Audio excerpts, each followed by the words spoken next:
எல்லோரும் எப்படி இருக்கீங்க? இப்போ குழந்தைங்களுக்கு நல்ல ஒரு ஹெல்த்தியான ஸ்நாக்ஸ் எப்படி செய்யலான்னு பார்க்கலாம். அதுக்கு நெல்லிக்காய் இனிப்பு எப்படி செய்யலான்னு பார்க்கலாம். நெல்லிக்காய் எடுத்து அதை இட்லி தட்டில் வச்சுக்கோங்க. இட்லி தட்டில் வச்சு இட்லி அவிக்கிற மாதிரி அதோட கம்மியான நேரத்தில் அதை அவிச்சு முடிச்சிருங்க. ஒரு 5 நிமிஷத்தில் 10 நிமிஷத்தில் அவிச்சு முடிச்சுட்டு அதை எடுத்து தனியாக எடுத்து வச்சுருங்க.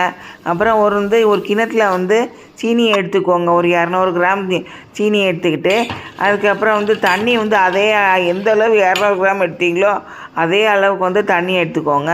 தண்ணி எடுத்து தண்ணியும் சீனியும் ஒன்றா போட்டுட்டு அதுக்கப்புறம் கொதிக்க வச்சுட்டு அந்த சீனி கரைஞ்சதுக்கப்புறம் அதை இந்த மாதிரி வடிகட்டி எடுத்துக்கோங்க.